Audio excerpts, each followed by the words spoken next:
Jennifer Palamas from Charlotte, North Carolina, and this is Barbecue Central. Let's go! We'll do it live. Okay. Well, do it live! I'll write it and we'll do it live! So to get that perfect barbecue, you use wood. Are you sure it's safe? Whatever. We put the lighter fluid on, strike the match, and... Oh! Should we call the fire department? That might be a good idea.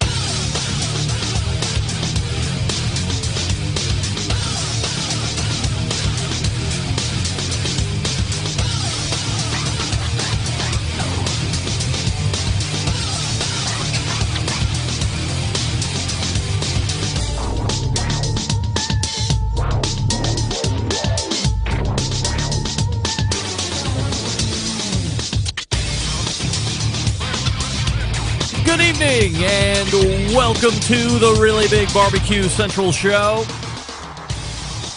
This is a show that talks about all things important in the world of barbecue and grilling, originating from the Rock and Roll Hall of Fame city of Cleveland, Ohio, the barbecue capital of the North Coast. I am your program host, Greg Rempe. Happy to have you aboard here on your Tuesday evening live fire fun and frivolity show. If you want to jump in tonight, two great guests that you may want to jump in and have fun and frivolity with. Here's how you do it. You can get in touch with the show by calling 216-220-0966. Email Greg at the BBQCentralShow.com.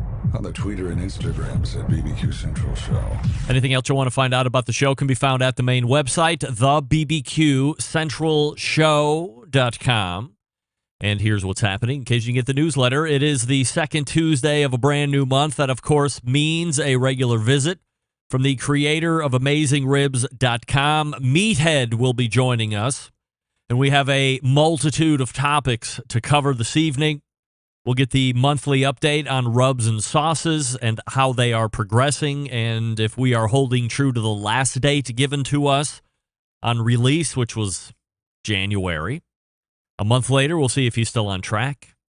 We will also talk about the brand new news, or the brand news that Weber just dropped. So dropping in as many months, brand new items right here on the Barbecue Central Show. We'll talk to Meathead about what he has just recently found out. We will also talk about when a product garners a do not recommend from AmazingRibs.com, and a lot of manufacturers put a lot of worth and value into making sure that they garner a positive review from AmazingRibs.com because it is a go-to authority.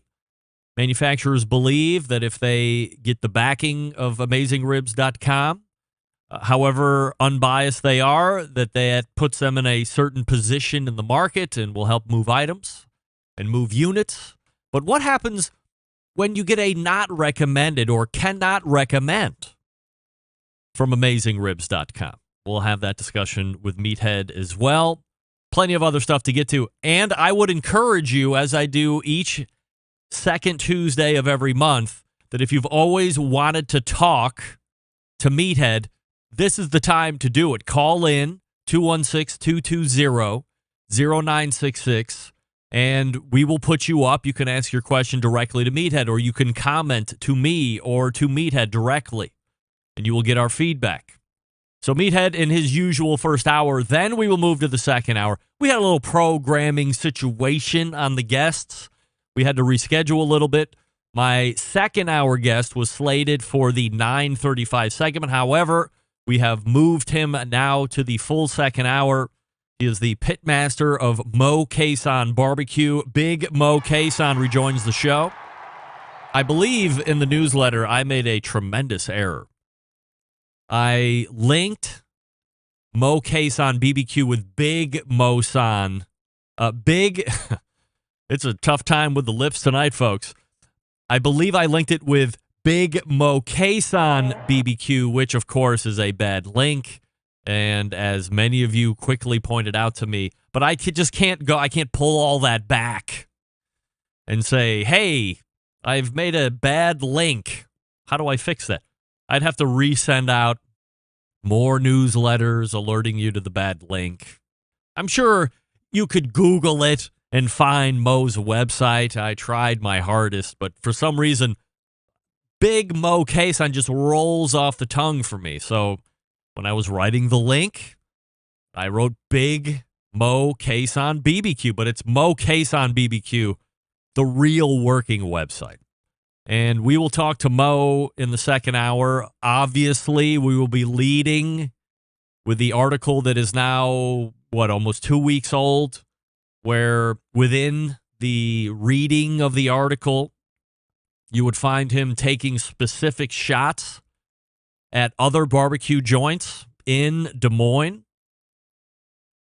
It was also thrown around that Mo might be opening his own barbecue restaurant. So before his joint is even open, and I don't know if there's question to whether it will even open or not. It sounded like there were some things that were going on. We will get further clarification from Mo in the second hour on that as well.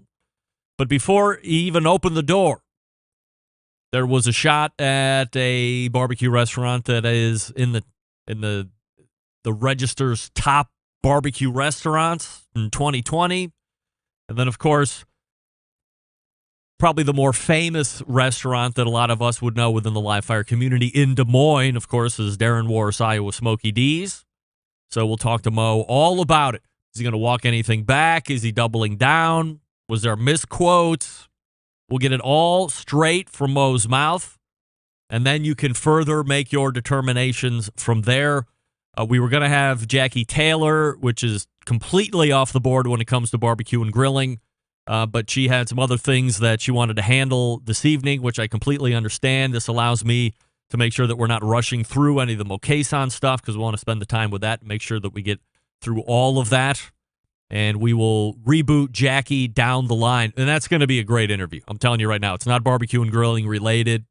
A lot of Hell's Angel relation to that, if you can believe it. A lot of motorcycle gang stuff. A lot of murder and salacious activity. So I'm looking forward to hooking up with Jackie Taylor when she could make that happen, but no big deal. Don't forget, you can follow me socially at BBQ Central Show on Instagram, Twitter, TikTok, and Snapchat. Facebook and Twitch has a video feed /BBQ Central Show. You can also find a YouTube video feed over at /RD Rempe.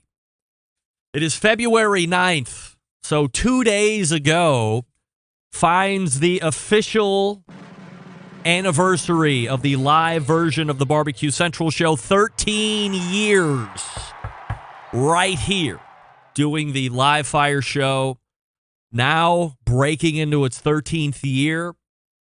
It was February 7th, 2008. That was the first time the show aired live. It was a complete and utter disaster.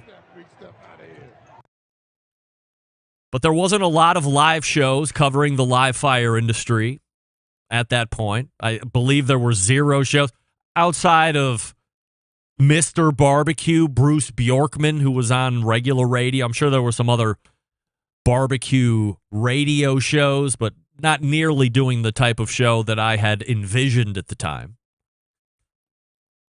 But there wasn't a lot of molds for me to look at. So here we are 2 days removed from the 13th anniversary. And let me give you a little background on how the show came to be. There was a gentleman out in Los Angeles, California, who was at the time looking to put on a internet radio station. And his brainchild was to have talk radio that was irreverent, entertaining, and cool. That guy's name was Sam Hassan. And I found it, his request or his solicitings through what else? Craigslist. Said he was looking for talk show hosts. At that point, I was looking to get out of just the podcast, wanted to do a live show. It was serendipitous that I found the Craigslist posting that was in L.A. We hooked up a phone call. He was looking for some regular weekly hosts and some regular daily hosts. I said I could definitely do a weekly one. I'm kind of doing it now. He was a little apprehensive at first. I had to do a little convincing that I could actually pull off an hour-long show. And 13 years later, here we are. BBS Talk Radio has grown into LA Talk Radio with multiple stations and now a video feed. This show has grown from a 1-hour show into a 2-hour show. There was a short period of time when the show went to a second night on top of the Tuesday show, if you can believe that. 13 years going strong. In fact, the show's stronger than ever. I haven't kept a count, and shame on me, but the total count of shows done over the 13 years has to be approaching, if not cresting over the 700 show mark because of additional content releases into the feed. And honestly, it's mind-boggling to me that we're still here 13 years later. And I only have the listeners to thank. Without you, without your interest in both the show and the live fire industry, there would be no show. There would be nothing to talk about. So this is just as much a testament to all of you as it is to me continuing to push this agenda forward. Congratulations to all of us on the achievement. Last month, this show had 34,000 verifiable downloads. After week 1 in February, we're just shy of 9,000 downloads this month. All verifiable. Always happy to share my data with anyone because it's not fake. So if you have any questions, just ask me. All right, Meathead will be coming up out of the break. I will talk to you quickly about the newest sponsor to the show, Kosmo's Q. That's right, based out of Oklahoma, Kosmo's Q has been providing both backyard and competition cooks world championship level rub sauces, injection soaks, and brines with their exclusive Wing Dust, which is available on the market today as well. Best of all, every one of their products made right here in the States with all natural ingredients. Kosmo's Q continues to break new ground in the rub seasonings and sauce injection world. Results not only proven on the competition trail year after year, but also proven in the backyard as well. More and more backyard warriors are looking to take that barbecue to the next level. There's no better way to do it than by picking world championship quality rub sauces, injections, and marinades. And that's exactly what Kosmo's Q brings to your table. Not only is the barbecue game covered, but a whole line of grilling products to help amp up that grilling game as well. By the way, Kosmo's definitely knows something about grilling. After all, he is a world championship steak cook. Now, I know I've done a good enough job already at convincing you to give Kosmo's a try if you haven't already. But if you need one more thing to push you over to the edge, how about a promo code to save you 10% off on your entire order each and every time you visit the website, KosmosQ.com. That's KOSMOSQ, the letter Q.com. Use promo code BBQ Central, all one word, capitalized, at checkout. You'll get 10% off your entire order. Snowed in like me? Use this discount code to stock up on everything you'll need when the barbecue season rolls around. If you're able to cook outside all year, use this code to stock up on all the products that you love over there. It's a win-win for everyone. Once again, that code to save 10% on all the Kosmos Q's products is BBQ Central, all one word, and capitalized. And be sure to use it when you check out, KOSMOSQ.com. While you're there, make sure you check out the recipe blog, and you got to subscribe to the YouTube channel as well. Kosmos Q. Are you ready for Meathead? I am. Stick around. We'll be right back.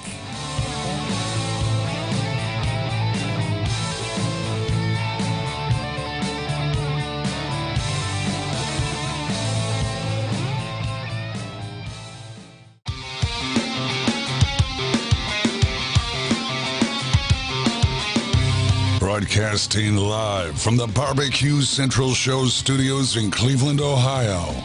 You're listening to the Barbecue Central Show.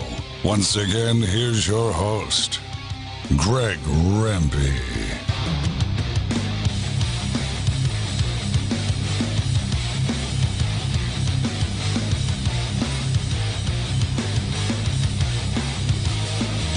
Welcome back. This portion of the show is being brought to you by The Barbecue Guru, creators of automatic pit temperature control technology, sellers of ceramic cookers with built-in power draft fans and accessories to make your barbecue and grilling life easier. Visit bbqguru.com for more information or give them a call at 800-288-GURU. That's 800-288-GURU. The Barbecue Guru continues to be a breakthrough in barbecue technology. I need ribs to ease my day. I need to find time to cook them right. My papa said it's coming on hot. I'm buying time. Meathead is not here. He said ribs don't come easy. Not sure where Meathead is. Meathead is not here. You can hurry ribs. No, you just have to wait. Just trust in the lows.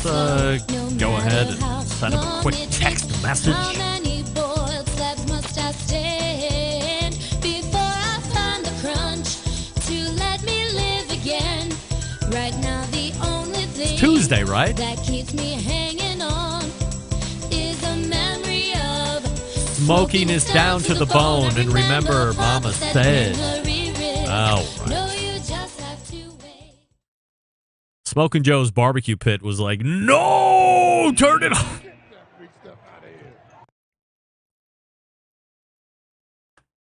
Let's see. Oh. Carl Griffith saying, Old South smoked meat. Been reconsolidating and reorganizing, starting to post. The algorithm got to figure it, what? Were you answering somebody, Carl? That one just stuck out as a really big post, so I just decided to toss it up there. See what's happening. Guy the Cooking Sam says Meathead is hiding his bong in the sock drawer. Oh, boy. Bong. And that's a great term. You ever thought about bong? Where did that come from? Water bong, beer bong, flabongo. A lot of bongs happening around the great earth of ours. Well, John Solberg is in the chat room here this evening. Mark Cutler's here. There's Carl. Anthony Lujan, what is up, thee? Doug Scheiding is in as well, amongst a cast of regulars. Guy the Cooking Sam, as I had mentioned. We say mahalo, aloha, and aloha to Lance Owen. Yes, of course we do. All right, so who knows where the hell Meathead is? Let me go back to my... Did I move that? Oh, shame on me. Let me make sure that I have this right before I start reading it to you. Because we have breaking news. A Barbecue Central Show exclusive news update. That's right. Breaking news. Right here in Cleveland, Ohio. From the breaking news desk, it's Greg Rempe. Dateline Spring 2021. Or earlier today. From Palatine, Illinois. From the Weber Stephen Products Company. The world leader in innovative high-performance grilling introduced today new smart grills to its top-selling Genesis and Spirit grill gas grill lines. Oh, my. How about that? The Genesis EX315, 335, the SX335, and the SX315 grills fuse the brand's Weber Connect technology with its industry-leading gas grills. Weber Connect technology is a precision grilling platform that makes grilling the perfect meal simple for every level of cook via breakthrough Wi-Fi and smartphone-enabled step-by-step grilling experience. Without further ado, we bring in the man to talk about all of this, Meathead. Hey, Meathead. Sorry I'm late. What happened? How dare you? I got worried for you. I'm here. All right. Well, as in as many months as this year is now old, that being 2, Weber has dropped some fairly significant news. I don't remember the last time they've had 2 months worth of press releases. Last month it was the announcement they bought a June which was the I guess the back end of whatever their technology division is, and they were bringing it in house, but it was going to function separately or as a standalone company, but it was all going to be integrated here under the roof. And then you had passed along an article saying today that Weber was going to be introducing a new set of Genesis and Spirit grills that were further integrating Weber Connect technology. So I guess from a high level here, are we really moving to the point where people want to be told at every second of every moment that a live fire appliance is on what they should do and when they should do it? And is it a sign of laziness, or it is a sign of people wanting to make sure they absolutely nail it, and they'll take whatever advice and suggestions they can get through human, internet, or connected devices? Well, that's a big question. Yes. I think it's laziness, by the way. I think it's convenience. I think Weber is aware of the popularity of pellet grills and smokers. They make one now. I think they know that gas grills are awkward. They're inconvenient. They often burn and ruin food. And that indoor ovens, you can set it and forget it, and that there's no reason why you can't do the same with an outdoor grill, that it should have a thermostat. A few years ago, my GE oven thermostat controller died on me, and I went online and I found a replacement, and I repaired it for $30. Why can't my Weber or other gas grill have a thermostat on it that I can set and control, and that I know that I can roast something at 225 or 325, and I can set a timer on it? And I think this is a logical next step, and I've been calling for it for years. I've been asking Weber, when are you going to put a thermostat controller?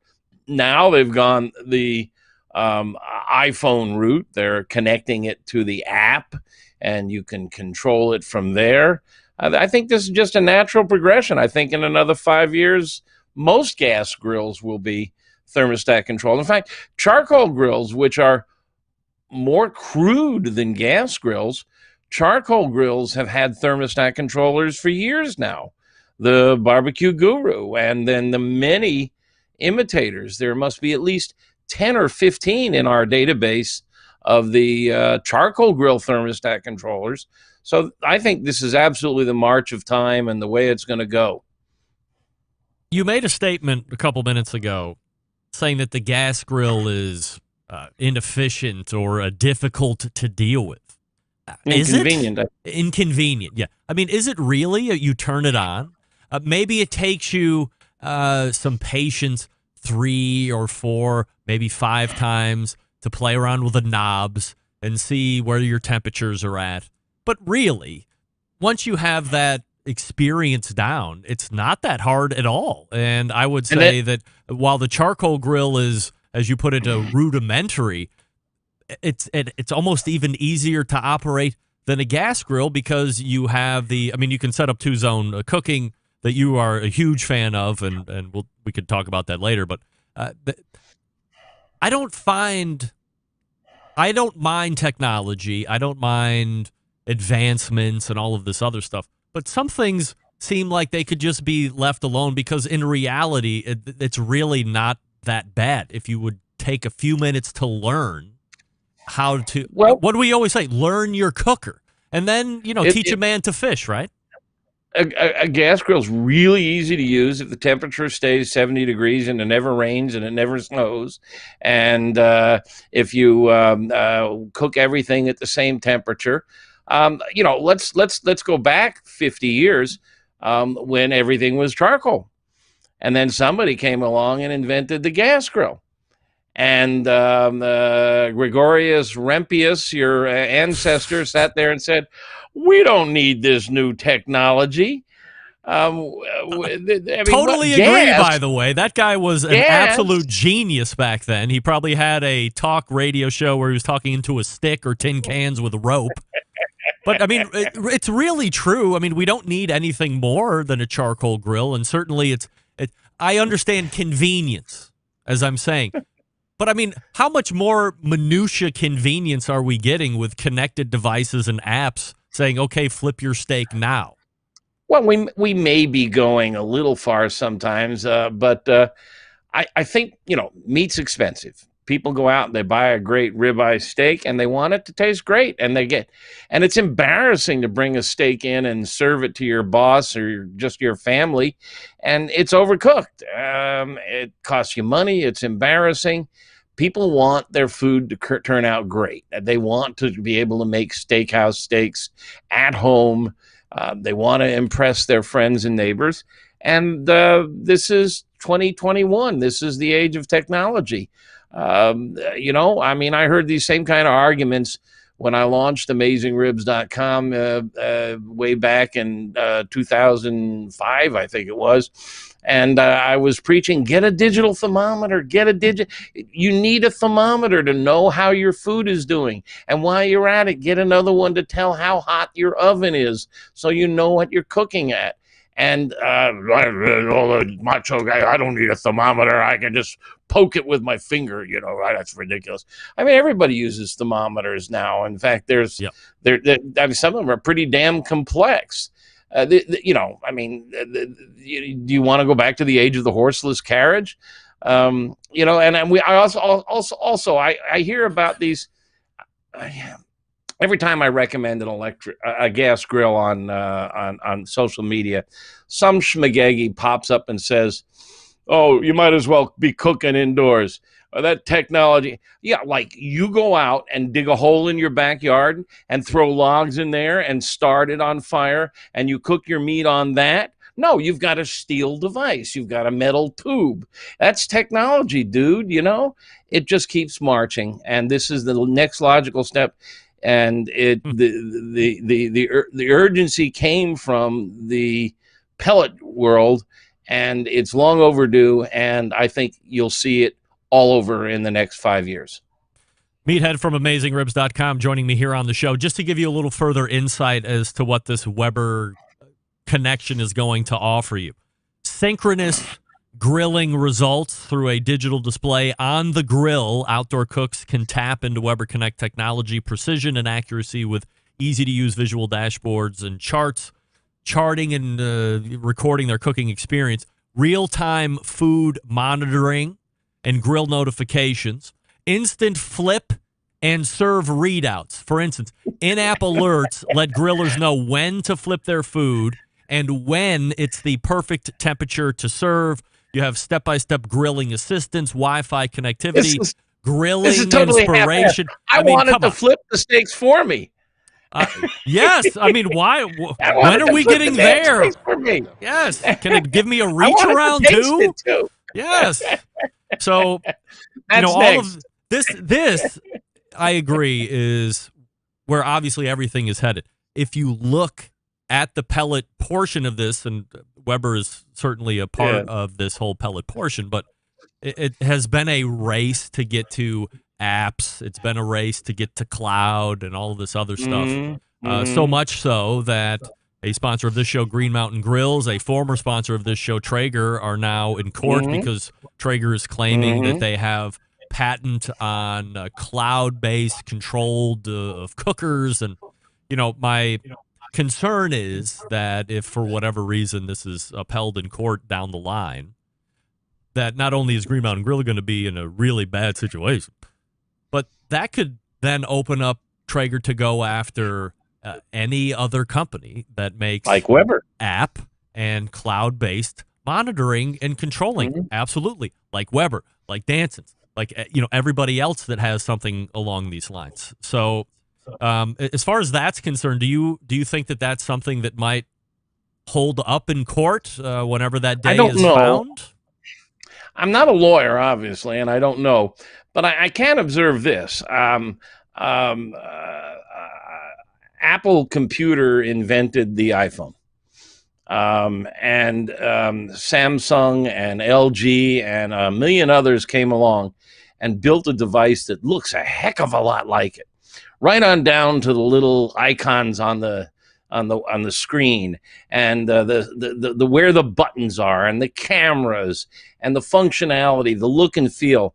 And somehow they've gotten away with it. And Apple manages to protect themselves pretty well with patents and trademarks.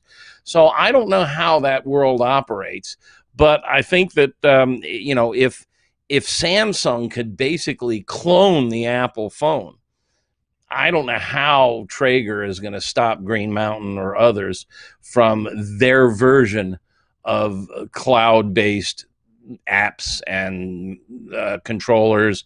And it's possible. I know, for example, Maverick, I believe, has a patent on radio frequency thermometers.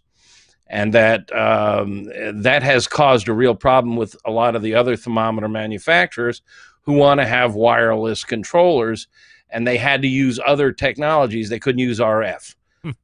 Whether they've been able to get around it or outsmarted or outskirted, I don't know. Meathead from Amazing Ribs joining us here on the show. So, I mean, I would assume Weber's not overly concerned with any of that. Otherwise, maybe they would have sandbagged this release and decided to see what happens, with some of the other pellet cooker companies first. They're a big company. They got a lot of money. But, I think Traeger is too. Sure. I was talking with Doug Scheiding, one of your guys, and he was saying that, he thinks Traeger may be bigger than Weber financially. So who knows? Meathead, do you have an update on the sauce and rub project? Yeah, this is great fun. We have. I was trying to, it just doesn't. I'm not trying to sell sauces and rubs here, but I thought it would be fun to let people follow the process. So we've settled on 3 rubs, and one is poultry, one is pork, and the other is red meat. And there's been all this back and forth between us and Old World Spices, who is going to manufacture them. And, they'd send us, we send them a recipe. They'd send us a sample. We'd send back requests to tweak it here, change it there. And then there's all this label stuff, getting the labels to comply and fit. I don't have it in front of me here. But there's all these different kinds of bottles, and you got to pick the right size bottle and the bottle shape. There's just a million decisions to make. And so we have locked down the formula for the red meat one and the poultry one, and we're very close to the pork one. We're expecting the final samples on that. Then we move on to the sauces. And we originally were going to have 3 sauces. I think we're going to launch with just 1. We've really been struggling to get the recipe right on the other 2. I really wanted to have a good mustard-based sauce, and they're just not getting close to where I want the recipe to be. So we'll keep fighting it, and we'll see. I mean, and if we can make some money at it, then we'll roll out some more rubs and some more sauces. But we're probably going to launch with 3 rubs and 1 sauce. And we've got the label designed. I don't know if I showed you this, but here it is. And right there. Yep. You recognize that ugly face? Yes. Handsome man, I might say. And if you look over my shoulder, you might see that's the same thing face. Yeah. Well, the whole idea there is that we're going to take advantage of the fact that the book has sold 250,000 copies. And we're putting that ugly face on the masthead of the website in March. And now it's on the bottle. It's a marketing approach that I have long resisted. I just never felt like I needed to market myself. The brand was AmazingRibs.com. But when the book came out, the book was originally titled The Science of Great Barbecue and Grilling, and it was the publisher, Houghton Mifflin Harcourt, insisted on calling it Meathead. And I fought them on that tooth and nail. Now it's taking over everything. You'll see the every page on the bloody damn website's going to have that ugly picture on it now.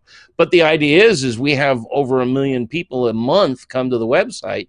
We think if they start to recognize that ugly face and they go to the grocery store, and they see the same ugly face on a Yes. rub or a sauce, it might connect with them. It's a brand. Absolutely. I think, for the people that advertise on my show, when they're right out of the gate, I say, is this something that you're just going to do for a month? Because if you're thinking about just doing it for a month, I'm going to say maybe save your money. This isn't the right concept. For here, it's a long play. You want to hear the reads week after week, and then a month or 2 or 3 down the road when you're in the market for a grill or you're thinking about trying a new sauce or charcoal or whatever, because you've been exposed to it week after week, the first thing in your head is, oh, I'm going to go to Big Pop Smokers, or, oh, I'm going to go buy Fogo Charcoal, or I'm going to go buy a Pit Barrel Cooker, things along these lines. So the branding and the continued exposure, something I fully agree with. And I'm going to ask you a follow-up question when we come back here, Meathead. We're going to do a quick piece of business, and we will come back with Meathead from AmazingRibs.com. I'll talk to you quickly about Primo Grills. Now, the website, Primo Grill, singular, primogrill.com. What's different about the Primo cooker than all of the other ceramic cookers out there right now? All the other ones are round. Okay, so if you like round cookers, stay tuned because I have a bit of breaking news for you. But what separates Primo mostly from everybody else is the shape. It's an oval shape. What does that matter? Well, you can really set up 2-zone cooking here. So you can have the coals on one side, you can have a completely unfired side on the other, and that sets up 2-zone cooking. And you can do it very easily with your ovals. You have an XL, you have a Jack Daniel's edition XL, you also have a large, you also have a junior. Now, here's the bit of breaking news. If you just have to have a round cooker, but you don't like the other name brands that are out there, Primo has a round cooker that you can get as well. But I would suggest looking at the oval. I mean, if it's just so mind-boggling in shape that you can't wrap your head around it, get the round one, be happy. They also have an extra-large gas ceramic cooker, if you can believe that. You go to the website primogrill.com and see where the dealers are, and then visit a dealer near you, absolutely. And then check it out. They're coming out with a whole bunch of new accessories this year. 2021, Nick Bauer, president of Primo, told us about that the last time he was on the show. And you can join all of their social media groups and Facebook groups and get all the feedback that you need from other Primo fans. It's primogrill.com, and we're back with more Meathead right after this. Stick around. We'll be right back. You're listening to the #1 most downloaded barbecue and grilling podcast anywhere. The Barbecue Central Show.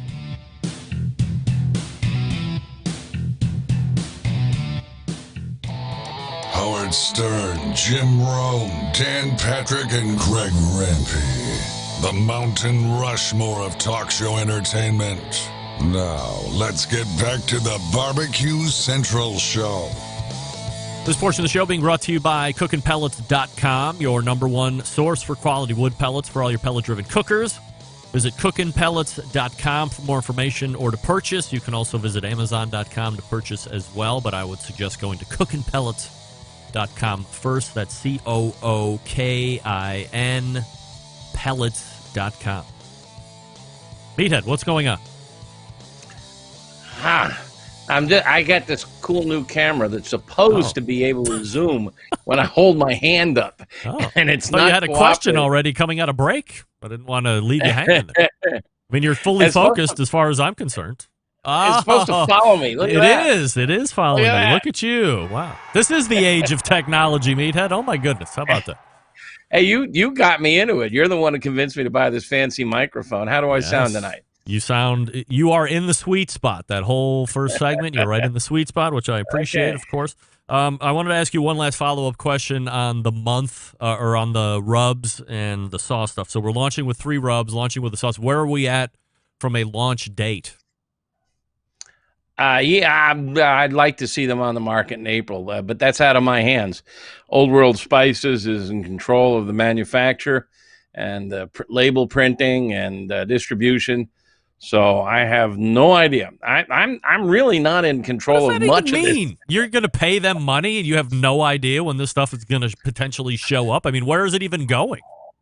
The business side of it is kind of complicated, but What? they have a program, and I don't know how much I'm allowed to talk about it, but they're fronting a lot of the expenses. Huh. I think they wanted our product. They're fronting so in expenses, and then they're taking a percentage of each bottle to recoup. Well, we'll get a percentage of it. They're getting the lion's share. Okay, got it. All right, so they're basically fronting it, and then do they have to reach a certain amount before you start getting money? Like, do they need to recoup I'm sure, costs but back? I don't know what that amount. I don't know what that amount Wow, is. I hate to break the news. You're a terrible businessman. Oh my goodness. I mean, I would Well, want to not know. if I would want to know immediately when I'm going to start seeing money and what the nuts are to cover. I mean, this is all stuff you got to know. Well, I know what our percentage is, but I also know I'm not going to have to put much money up. So yeah. So it could be very expensive otherwise. They'll get to it when they get to it, I guess. This is what happens when The last thing I front it. wanted to do. The last thing I wanted to do was put a whole bunch of money into bottles. Yeah, I get and it. have them sit in a warehouse. Right. So I struck a deal where I don't have to. All right. So maybe April 2021, I would assume they'll give you some kind of heads up so you can start promoting it, though? We should know a little better soon. Yeah. But it's been a fun process. If anybody out there wants to do it, you can expect it's recipe development and you're tasting, you're saying this is good, this is not. There's 5 people on my team who are on the tasting panel for these rubs and spices, and we meet every couple of weeks to say, well, what do you think about the pork rub? And we've got an online scorecard where everybody checks off what they thought about it. So we're doing it in a fairly controlled fashion. And we're not always in 100% agreement. I get to break all the ties because it's my ugly face on the label. Yes, right. But it's been a very fun process. It's very, it's like doing a regular recipe. It's creative. Do they tell you that normally, like if I was going to go to them for a rub, do they suggest that you bring more than one to the table up front, or do they suggest starting with one, and then if that takes off and you want to bring something else to market, then go ahead and start with number 2? I mean, you're starting out with 3 rubs and a sauce after a goal of 3 sauces, 3 rubs. Our first conversation was, well, gosh, I've got rub recipes out the wazoo, and then take it easy, and the cost of the product is dependent on what's in the bottle. And if you put in expensive salts, the product goes, well, salt is an issue. Did we talk about the salt? Yes, twice. Last month? Yes. Because I've made a whole big deal about you should not add salt to a rub, and we're essentially forced to do it to be competitive in price because salt's cheap. From a culinary standpoint, I think it's very important that you apply salt well in advance, and then the herbs and spices can go on at any time. But you can't compete in the marketplace that way. All right, so we'll get another update from you in March when we get there, and we'll see if April is really a jump-off point or if it's going to be pushed back at that point. Are you still planning on doing a meetup this year in person? Yes, we are go. We have sold out the meetup in Memphis. There's 400 seats. All 400 are taken. There's 15 exhibitor spaces, and half of those are sold, and we've got some really good exhibitors. Slow and Sear, Hasty Bake, Green Mountain, several other really nice brands that we're looking forward to sharing with our friends and family. And we've got a great program. Mark Lambert, who is the Wizard of Whole Hogs, is going to do a whole hog demo for us. And we're going to have a seminar on Memphis history and the state of the art of barbecue in Memphis, what makes Memphis barbecue special, and we're going to have a tasting of Memphis. We're going to have a bunch of restaurants come down, and we're at the Peabody Hotel, which is the grand old hotel in Memphis. And then we're going to wrap it all up on a Sunday night with a party at Silky O'Sullivan's. And then we got to drag everybody from Beale Street back to the hotel. When is this set to go off? August 27 through 29, which puts us right on the edge of when they say we should be approaching herd immunity. If they can ramp up this vaccination program, we should be good to go. If the vaccination program falls through, we will probably have a lot of cancellations. Meathead, can we talk about ratings for a second from AmazingRibs.com and how they might affect the relationship with manufacturers? For instance, the last number of weeks, the Spark Grill has been a hot topic. I had the founder on the show. January, Max has gotten his hands and recently released the official review to AmazingRibs.com. He's going to be on the show here in a couple of weeks to really get into the guts of the whole thing and talk about his experience with it. But when you read the review at the end, it says not recommended. So that's right. I'm wondering what kind of a feedback process you guys have with Spark. Is there a request from a manufacturer to say, hey, if you're going to take a dump on my product, can you please call me first so we can have some kind of a debrief? Or do you say, hey, if you're giving it to us, we're just going to let both barrels fly and away you go? How does that whole process work? We have a formal document that we send to anyone who wants us to review their product, and it explains the process. And basically, it's ship it to us exactly the way. First of all, we won't take any Kickstarters or anything that is not in final retail packaging, and that's what it has to be shipped to us in. And we can't take an experimental version or a beta copy. And we take our time with it. It takes as long as it takes. Max tests grills and smokers. Clint does a lot of the accessories. So do I. David is our pizza guy, and he does all the pizza tools. And we're very, very rigid about the process. And then when we're done, we write up the results. It goes around the circle. Everybody proofs it and edits it and asks questions like, well, did you try this? Did you try that? Is this why that didn't work or whatever? And when it's wrapped up, we send the review to the manufacturer to check it for factuality. We want them to tell us, did we get it right? Did we say, it has 5 wheels when there's only 4 wheels? Did we say it's made out of 304 stainless when it's 403? And so we want factual feedback. Occasionally we get more than factual feedback. Occasionally we get, you guys are a bunch of bozos, you're assholes, you don't know what the hell you're talking about. Not often. I've got a very famous grill manufacturer whom I really respected and I gave a top mark to, but I dared to criticize their digital controlling system and said it was like 1980s. And they're not talking to me anymore. And who is that? Name really them tough. Right now. Here we go. Who are they? Mac. They don't talk to you anymore? No. I love those guys. We gave them a platinum medal. Yes. But I did say that the digital controller. You said it right here on the show. And I didn't like it. And but because it was an option, it's not a standard part. It didn't affect my score. I didn't want to knock them down on an option. And they won't answer my phone call. I sent them the review to check for factuality. They never responded to that. We've had another one, Bullseye. What's the name of the who makes the Bullseye? Rectech. Thank you, Rectech Bullseye. They threatened us. They called us names. Oh. Now this one that you're just mentioning, the Spark. This is a really interesting concept, really advanced design for a charcoal grill. Kind of dovetails into what we were talking about earlier. Yes. It's a charcoal grill with a built-in controller and thermometer and a single briquette that's about the size of a book.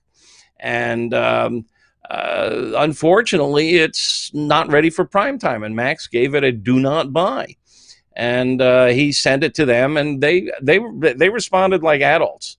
they admitted that they were struggling with the charcoal brick, and that they think they've got it, and that it'll be repaired very shortly. And we both think that if they can overcome some of the problems, they've got a really cool device here. But at the moment, it's not living up to billing and expectations. And so, that's unfortunately the way it works. Fortunately, we don't have an advertising salesman. We don't chase after these people to buy advertising. We keep it. I'm an old fart. I went to journalism school. In journalism school, I learned to keep advertising and editorial separate. I don't know who buys advertising. They buy advertising on our website is purchased through a third party. It's called a network, and I don't know who buys. And when I view the site, because I run the Pitmaster Club and I'm a Pitmaster Club member, we block all ads from Pitmaster Club members. So I never see who's advertising on the website. Yeah. I don't know if Traeger's advertising or Spark or somebody, and I don't care. Most of the ads, I think, come from outside non-barbecue related products. So we just, if it aggravates somebody and they don't want to buy advertising on our site, our largest revenue stream now is our membership. That members are who support us. This is like NPR and PBS. It affords us the luxury of not having to kiss up to anybody. Meathead, we have the Valentine's Day holiday coming up on Sunday. If folks are looking to wow their lover, whatever that looks like these days, do you have any suggestions or something that you might be making? I haven't decided what I'm making yet. I thought I was going to make some fondue. And I've been playing with making fondue in a flower pot with charcoal. Can I ask a question? I got it. I don't think I would have normally ever asked this question, but I only grew up with one kind of fondue, and that was cheese? With oil in a pot with beef cubes. Huh? That was it. Yeah, okay. I had no idea that there was cheese fondue or chocolate that's fondue the original, I think, or anything. It was boiling oil meat. Yeah, I think the original fondue, Swiss perhaps, was cheese with Kirschwasser, which is a liqueur, and you dunk bread in it, or you could dunk other things in it, but usually it's just bread. And then came chocolate fondue, which is, then you can dunk bananas and strawberries and or oil. And we've done it with oil. You can put raw pieces of meat in there, potato, salami was one of my favorites. And then you have shabu shabu, which is an Asian variation on the theme, and hot pots. But the concept is usually it's an electric burner or a pot with an electric element in it. And I'm all about outdoor cooking, so I'm playing with doing it in a ceramic, like a flower pot with charcoal in there. And so you can sit outdoors on a nice summer day. God, can't sit outdoors now. I got over a foot of snow here. I am so tired of running my snowblower. But I'm playing with that, and who knows? But I haven't decided. I think if you really want to blow somebody away, a lover, it's pretty hard to beat a great steak. Yeah. 1.5 to 2 inch USDA prime if you can get it. Time's a waste, and if you're going to order, you better order it now. But if you've got a grocer that sells prime or Wagyu, that's really certain to wow somebody if you don't overcook it. Well, there it is. If you have any other questions or you need some guidance, you go to AmazingRibs.com, as millions of people are doing each and every month. And you can find Meathead right here on the show, the second Tuesday of every month. Meathead, always appreciate the time, and we will see you in March. Yes, and sorry I was a little late here this evening. Thanks for ad-libbing over there. Yes, of course. My pleasure. There he is, Meathead, right there from AmazingRibs.com. And we will see him back in March. As he agrees unknowingly with Sam the cooking guy, Sam was going filet, but Meathead's talking about a prime or Wagyu, maybe a ribeye. So steak or beef in general seems to be the play for this coming Sunday. I'll be at volleyball in Columbus. That's a whole other thing going on. All right, when we come back, we will wrap the first hour. I'll talk to you quickly about Green Mountain Grills. Some of the best pellet cookers out there on the market today. They have a choice line. They have a prime line if you want to save some bucks. We still want the same great size. A Jim Bowie or a Daniel Boone, you can get the choice line. You can save some money. You get great cooking capacity. You get great reliability. You get great wood smoke flavor and the convenience of pellets, dialing it in. Now, if you want to level up a little bit on the tech and the build quality, things like this, Prime Line is what you're going to want to take a look at. So you have a peek in window on the main cooking chamber. On the pellet hopper, you got 2 internal meat probes. You have Wi-Fi connectivity. You can download the app and control the heat on that cooker right from your phone. Very easy to do. Both of those can accommodate the pizza oven insert that I tell you about each and every week. You can go to Amazon and find the pizza oven insert. If you have a dealer near you, then you can find one, greenmountaingrills.com. Go to the dealer portion, find a dealer near you. And then typically the dealers are stocking a bunch of the Green Mountain Grill accessories to include that pizza oven. It was flying off the shelves 2 years ago when it came out, so they should have a nice stock now. If they don't, tell them to order it, and then you will buy it when it comes in, and then you can have high-heat pizza on top of the convenience of doing your traditional low and slow barbecue or your smoke roasting, as Stephen Reichman likes to call it. But either way, Green Mountain Grills is the place to go. That's greenmountaingrills.com. We're back to wrap the first hour right after this. Stick around. We'll be right back.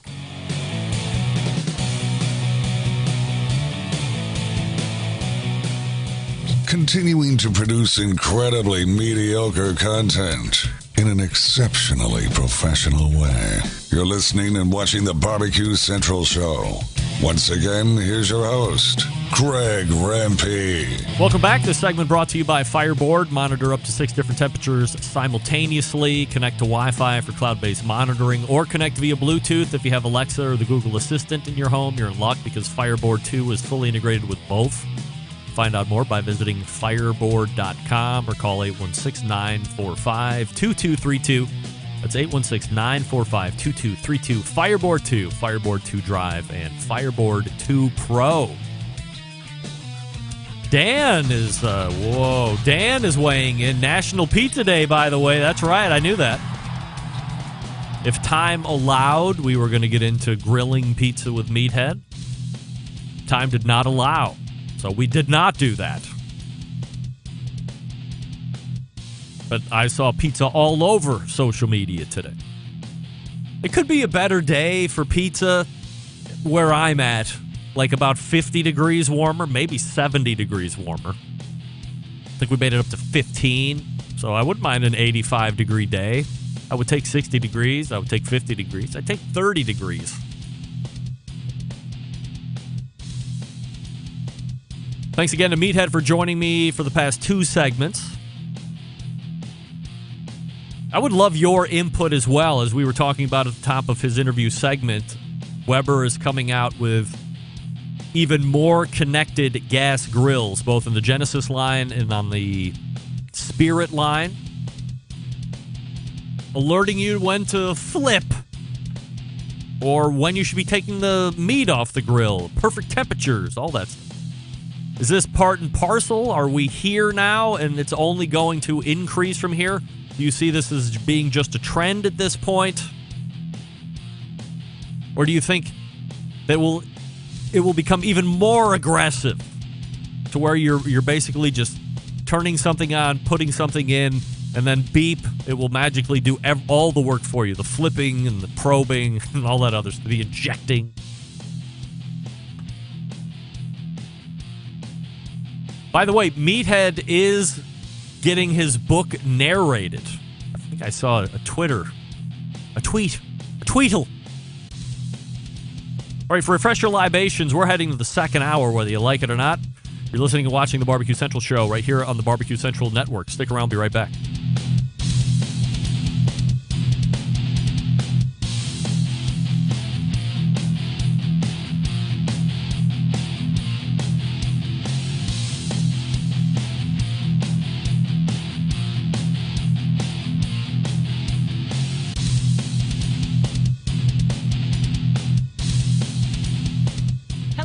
This is Jenny Bell from Clarington, Ohio, and I'm listening to Barbecue Central. Happy to have you aboard here for the Really Big Barbecue Show. Boing. We cook because we have to, and we grill because we want to. Hit me! Fine, how you doing? You have a great show. I'm a big fan. Boing. So what seems to be the problem here? This man looks like he's dead, and he's in the crackle. Charbono! It's all about the charbono, dude! Succulent fish. What? He ate 54 wieners. But listen, Lavernius, shake your face. I'm shaking like a dog shit peach seeds. We have top men working on it right now. Top men. And just like that, we are into the second hour. It's the Barbecue Central Show. The live fire fun and frivolity show that can be found live everywhere across the interwebs globally from 9 to 11 p.m. Eastern. Still to come on the show this evening, Big Mo Cason in about 13 minutes from now.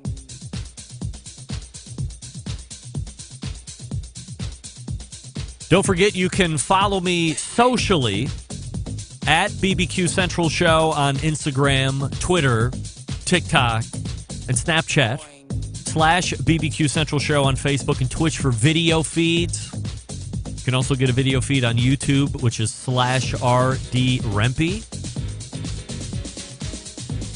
We have a brand new Vortic piece on WatchCam this evening. Look at that bad boy. Oh, yeah, you love it. Why is it not focusing? That's sad. Okay, we'll just jam it right in there, and hopefully it's definitely not taking. Oh, man. Well, one day I'm really going to buy real cameras. Oh, I do not want to close the app. Oh, my. Let's see. Does that work? Oh. This is a travesty. All right. Well, one day it's going to work. There it is. Can you see? No. Yes. Illinois Sterling. So I had to send the two that I had back. Okay. Those were prop watches. The blackface Elgin that I had, or black dial Elgin that I had, was going on the Jack Ryan set, I believe, the Amazon show.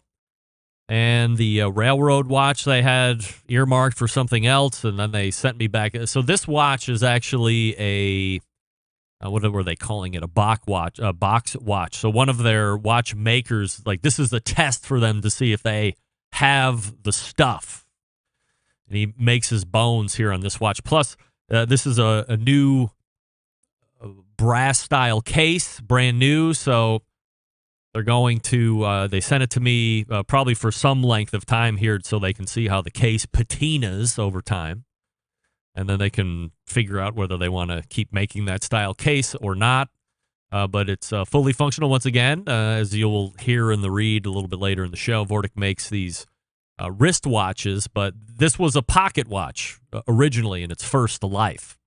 And we thank John Solberg for saying, hey, dummy, nice watches that you're wearing week after week. How about wearing them upside down so we don't have to sit there and look at them upside down? Advice taken. So while this watch is upside down on my wrist for your viewing pleasure, it looks like it's 100% correct. You're reading it right. You get to see the real view look, even though it's upside down to me. Coming up on the best moments of the Barbecue Central Show in 10 minutes or less this Friday, we will be bringing you episode 163, if you can believe it, bringing you all the way back to February 16th, 2010.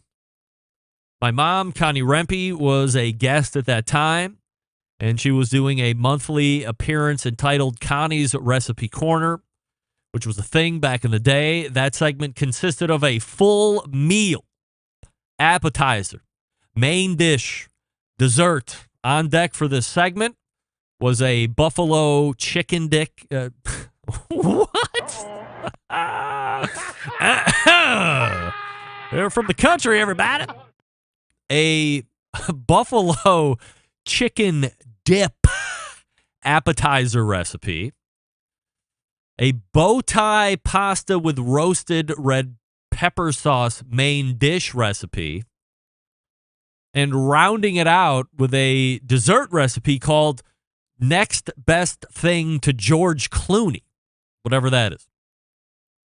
Because this episode was from 11 years ago, I do not. Andrew, you are not the father. I do not have the recipe for this one. It's not something that I have tracked downable by any stretch of the imagination. Now, 10 years ago, yes, or 11 years ago, I did have those. You just emailed me recipes or whatever it was, and I was shooting them all over the place. But 11 years removed from this, I don't have the recipes. So look up buffalo chicken dick recipes, bow tie pasta with roasted red pepper sauces, and a dessert called the Next Best Thing to George Clooney. And yes, Carl, chicken dick does taste like chicken, absolute. Also, let me remind you, if there is a segment or guest that you have a special affinity to, or you would like John to make a specific best of show just for you, go ahead and send him an email, John, Jon, at thebbqcentralshow.com. That's Jon at thebbqcentralshow.com. And don't forget, in order to get the best moments, in order to get replays audibly of this show, you have to subscribe to the podcast feed. Hour number 1 will be released in about an hour or so. Hour number 2 released on Thursdays, and then that best of course, released each and every Friday. But you do have to be subscribed to the podcast feed. By the way, if you are somebody that detests using some kind of a podcast app, but you still want to be kept informed of new episodes that hit the feed, you can download or subscribe to the show through email. So if you go to the main website and you go to the subscribe thing at the top of the navigation, one of the options says email, and if you put in your email address, at some point during the day that the show is released into the feed, it's not like immediately in the morning, but at some point during the day, you're going to get an email, and it says whatever the title of the show is for that day, and then you click on that. It will take you to a web browser with a player in it. You can listen to the show right from there, so you don't have to use Google Podcast. You don't have to use Apple Podcast or Stitcher or any of those other things if you don't want to do that, if you're totally against that, whatever the case may be. You can subscribe through email just that easily. And it works. I'm subscribed through it to make sure that it works, because in the beginning it didn't work like a couple years ago, and now it goes off like a champ. It's great. I, of course, prefer Google Podcasts myself, but in this instance, it does work. Tomorrow, I will get an alert at some point. Thursday, I will get an alert at some point. And Friday, I will get an alert at some point as well. Email from Bubba in Georgia. This is going on a couple weeks ago, so I apologize. Greg, your take last week on eating undercooked chicken or moldy bread was hilarious. Do you really think people are put into that position for real? Bubba, do I think people are making the decision to eat dangerous food in order to potentially save face with to-be in-laws or bosses? Absolutely. Would I do that? Hell no. But not everybody is like us. Not everybody has the testicular fortitude to look at a piece of chicken. Now, look, I don't, contrary to popular belief, I don't carry my Thermapen all the time with me and temp everything that I get. By the way, I'm not going out at this point, like to restaurants. So when I was carrying my Thermapen and we were temping steaks, that was a segment of the show But I'm not showing up to people back when you showed up to people's houses. I'm not showing up to people's houses and temping chicken and looking for mold on the bread. I mean, if I see a piece of moldy bread, if it's just like one corner, I've done it in my own house. You know, the bread gets away from you, whatever the case may be, and it's just on a corner. I'll rip the corner off. I'll eat the bread. As long as it's not hard. Same thing if I'm over somebody's house. But if the chicken looks suspect, I will sit there and say, hey, you know what? I don't think I'm going to be taking part into that chicken. Why won't you have that chicken? It looks underdone. To me, it looks underdone. Do you have a instant read meat thermometer that we can check the doneness of that chicken? No. We'll just go ahead and eat it. Just no. I'm not going to eat it. I've had really bad food poisoning from Wendy's.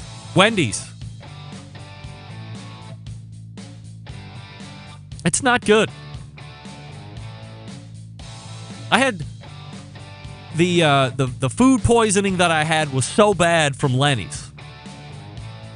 Podcasters, I apologize in advance, but I'm showing something visually. All here around my eyes, I had burst the capillaries from the amount of heaving that I was doing. Not only was it productive vomit, it was never mind. We'll get to Big Mo Kason coming up here in a few minutes. Let me talk to you quickly about Big Papa Smokers, the one-stop online shop for all things barbecue. Their curated selection of only the best outdoor cooking and grilling supplies will get you on the path to better barbecue results in no time. Everything at BigPapaSmokers.com has been Pitmaster approved by Sterling Big Papa Ball himself. From the award-winning sauces to the American-made grills and smokers, Big Papa has something for every type of outdoor cook, no matter the skill level. They have the championship rubs and seasonings. We know that. The 13 perfectly balanced ones, if that's enough for you.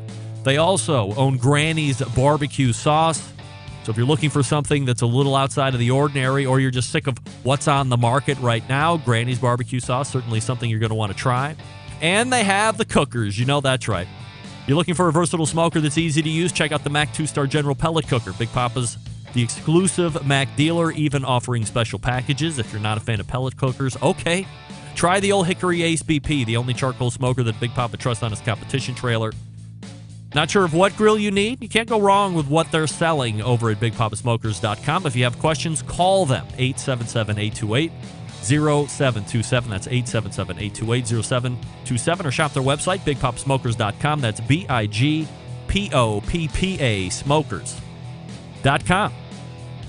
We are back with Big Mo Kason. Right after this, stick around. We'll be right back. You're listening to the #1 most downloaded barbecue and grilling podcast anywhere. The Barbecue Central Show.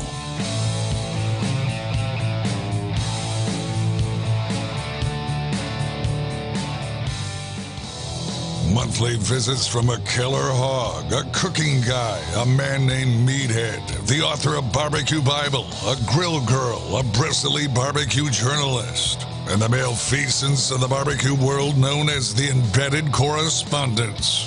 Only found right here on the Barbecue Central Show. All right, welcome back. This portion of the show being brought to you by Pit Barrel Cooker, the most unbelievable outdoor cooking device on the planet, currently available in 2 sizes with a host of accessories. Whether you're a beginner or professional, definitely a cooker you want to add to that arsenal. Visit pitbarrelcooker.com and tell them the Barbecue Central Show sent you. My next guest, or my first guest in the second hour, very popular within the barbecue and grilling community. You've seen him on TV shows of all sorts, selling rubs and sauces. Recently announced he might be opening a barbecue restaurant in his hometown of Des Moines, Iowa. The Register there did an article on that recently, and within the interview, Mo taking a few shots at some local barbecue places, and at least on social media has gotten some blowback on a number of different sites, and we will go ahead and talk about that as well as a number of other items. So we race to the hotline and welcome back friend of the show, Mo Kason. Hey, Mo. Mo, there you are. Yeah. Hey here. now. Yeah. What's up? What's up, man? All right. So great to have you back on the show, first and foremost. Appreciate you making time. Also, secondarily, appreciate you kind of redoing the schedule. My second-hour guest decided to enjoy a little bit more Florida beach time than a little hang time in the Barbecue Central show jungle. That's all right. That's just the way it is. So I appreciate you flowing with me in that regard. Mo, let's go ahead and get some background here on this interview, first and foremost, because we as readers only see the finished product, right? So is there anything within the article that was not correct or was taken out of context? And I guess outside of that, how did the interview go with this reporter? So what happened is that I went down to Okeechobee, Florida, with my big 1,000-gallon pit, my new Syntex pit, and I did a charity event for the Navy SEAL Legacy Foundation. And then from there, I went over and took it over back to Luling, Texas, where Syntex Smokers is at, and they're building me a new custom trailer for the pit to sit on, so I can just walk right up to it off the ground and open the doors. At that point, I just had like a big gooseneck that I bought out of West Virginia just to be able to get it back from when I bought it last summer.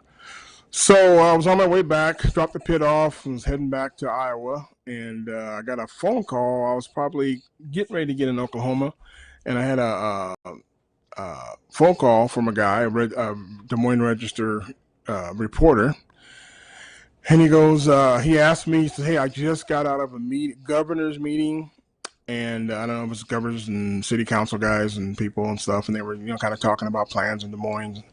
And there's a historically kind of a black area down right off from downtown that they're revitalizing. I think it's the old courthouse down there. And I've had about a few meetings with these investors that want to have a Mo Case on Barbecue down there, which is great. I think the area is going to be great. I think it'll be great for Des Moines. So I talked with this reporter for about like 3 hours on the way back home. And we talked about everything.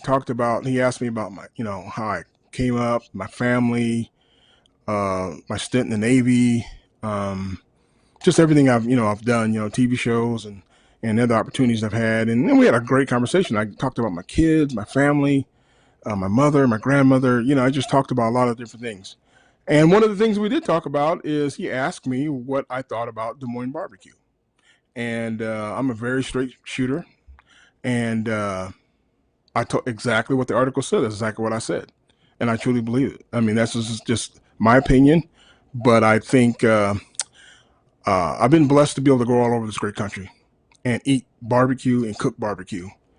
And so I know firsthand what great or even good restaurant quality barbecue is. I know it. I cook it. So I know. And so it's unfortunate that this young cat just focused on that section, which was a very small part of the whole conversation. Says I talked to the dude for like 3 hours, but that's just reporters. They some are should have focused on the whole breadth of who I am versus the little drama that he put in the article, which, to be honest, I mean, I haven't had any over any of my social platforms, Messenger, text, nothing. Nobody has piped in on me and said anything negative to me. No blowback or anything like that. Zilch. God strike me down. So when you if I go on Facebook and go into, this group or that group, I made a post about it and I got a whole bunch of reaction. I'm sure you did. How come, what's your thought on how come nobody's coming after you then? Because, if the people who truly know me, I mean, I'm a good, humble dude. I'm a nice guy. Now, I'm going to tell you like it is. And I don't take a back seat to nobody. Ever have. Never will. But people who know me know I'm a decent, good man. Now, if I'm going to tell you your stuff is raggedy, your stuff is raggedy. In my opinion, it's raggedy. I'm not trying to be mean. And well, I kind of I don't even follow these other individuals at all. I mean, I don't even follow them at all, so I don't. I haven't actually read the article. My wife read it and was telling me some things, and I didn't even read the article. I mean, because I'm just busy. You know what I mean? I literally have not read the article. And she just gave me snippets of it, and I was like, "Oh, well, that's unfortunate, man." I said, because I talked 3 hours to this dude, man, and he just focused on this.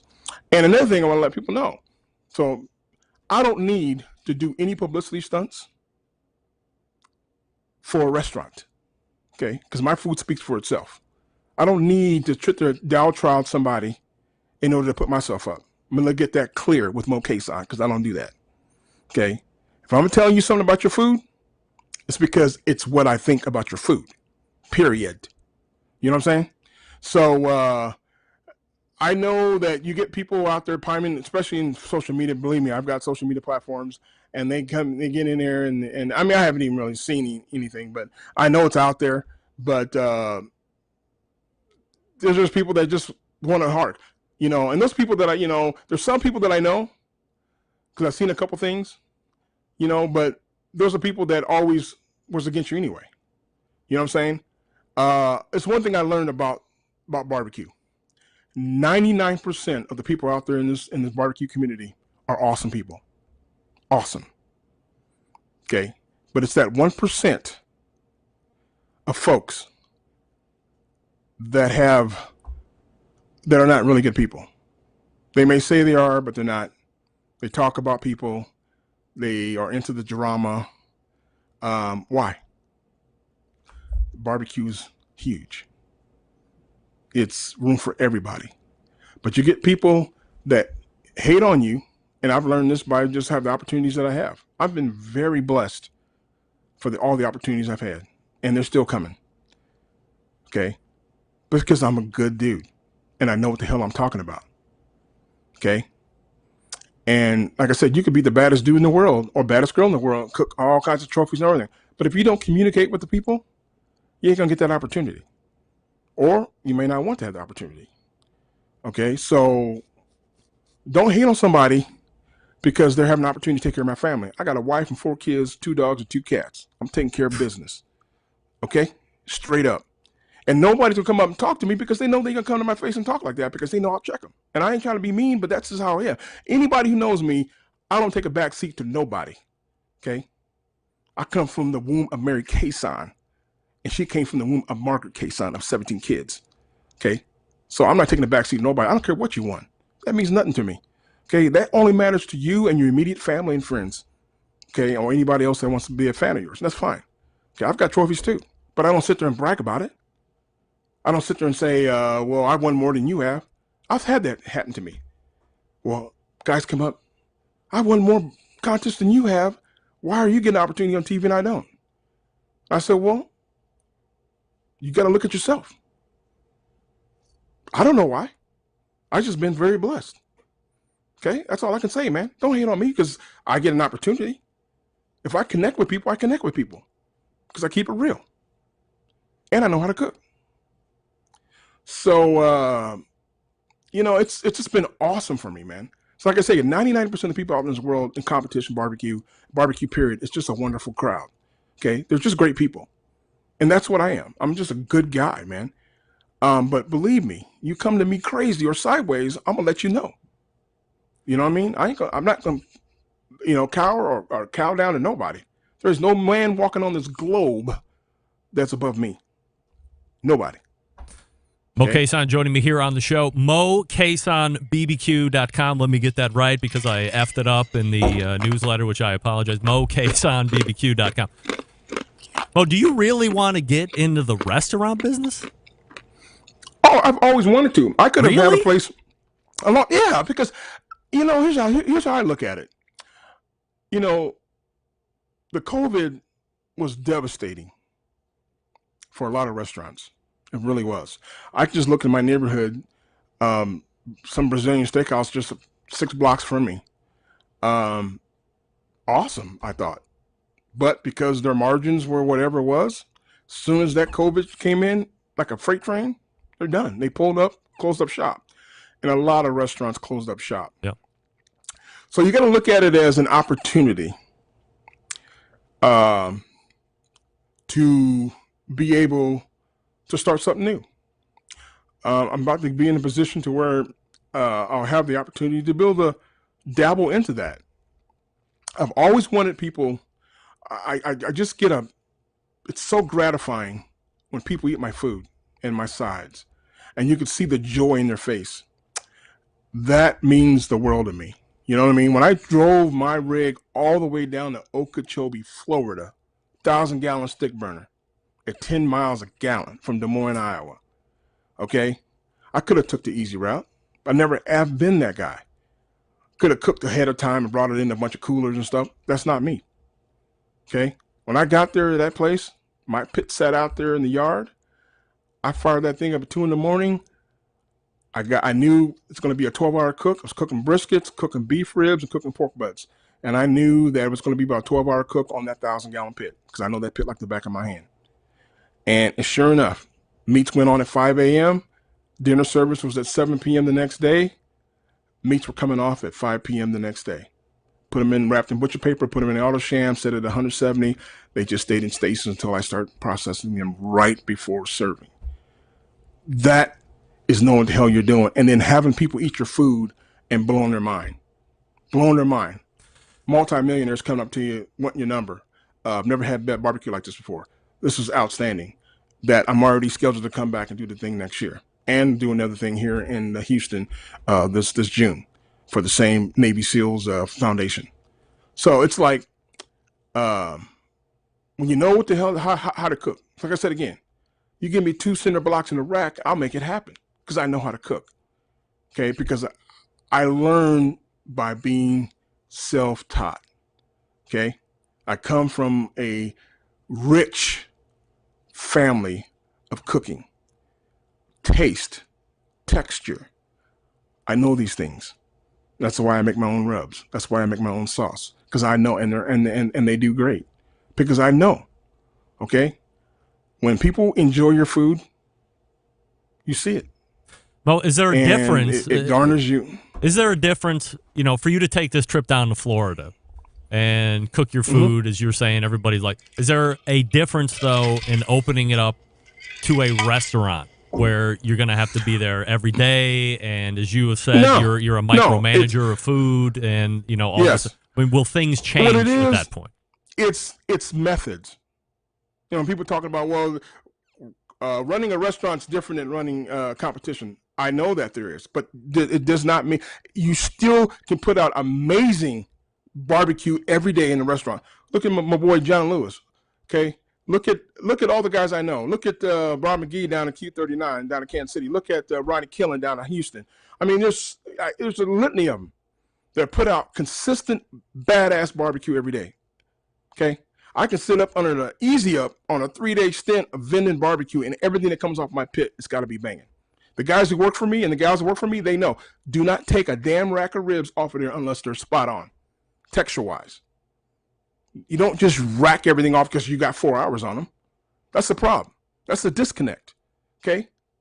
You don't take food or briskets or pork butts that you cooked a day ahead in advance, put them in the walk-in cooler, cool them down, bring them back out, process them, put them in a little Ziploc bag and microwave them, put a little butter bun, and call it barbecue. I couldn't do it. I've never done that, and I never will do that. Couldn't do it, okay? Because I care about my customers. So when this opportunity blossoms into where it gets to be a brick and mortar, I've got 2 opportunities. I got one going on down in Pensacola, and I got one here in Des Moines, Iowa.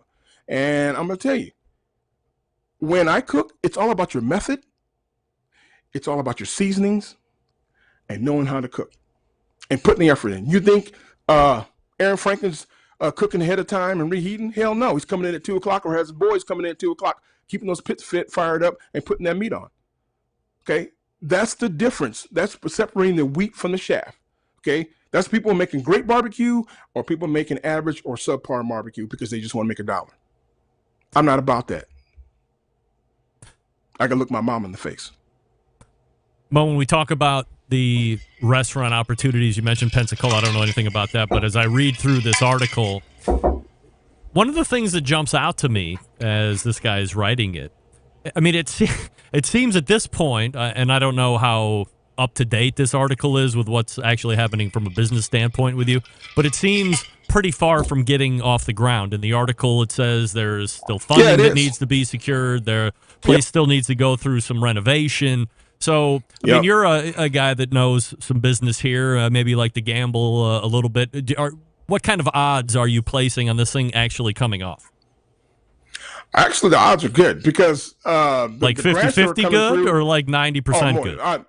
More than 50. I would say about 70%. Because basically all they're securing, this guy is an awesome developer. He owns that property. He's the steward of this property.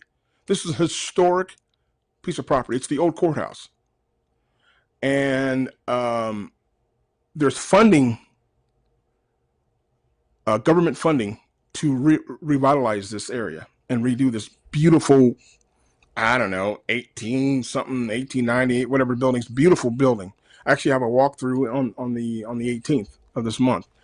And it's really, really cool building. So there's money there that they want to give to revitalize it and get this place where it's going to be on and popping. So it's I mean, I've had about 3 meetings with these guys and so the funding is there. They had to secure it before the end of last year, which they did. And that's why my name came up, obviously nothing is completely 1000% set in stone, but that's the game plan. Are they, how do I ask this the right way? It's not offensive to you, but are they leveraging your name in order to make sure that they can get this thing off the ground? And if so, are you reaping any kind of benefits from being who you are?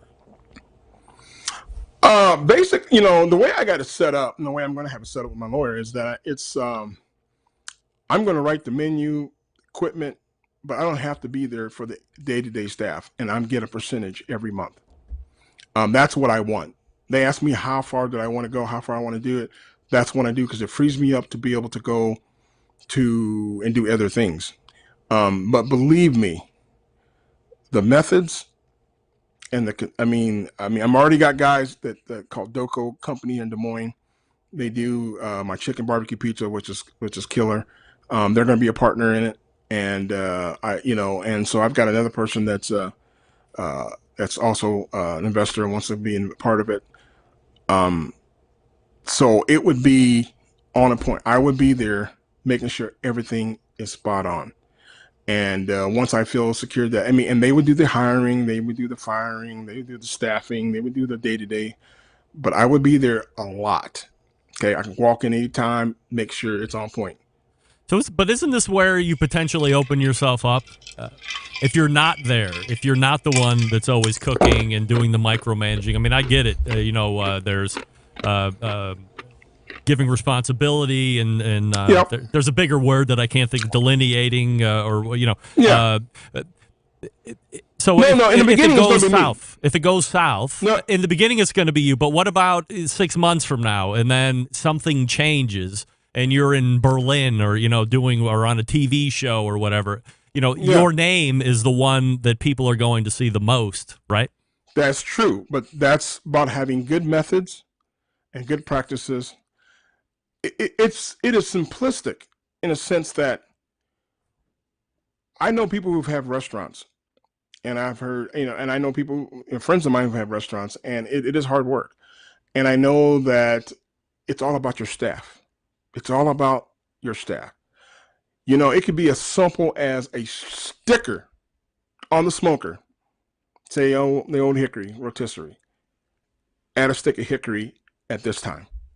Simple as that. 2 sticks this time.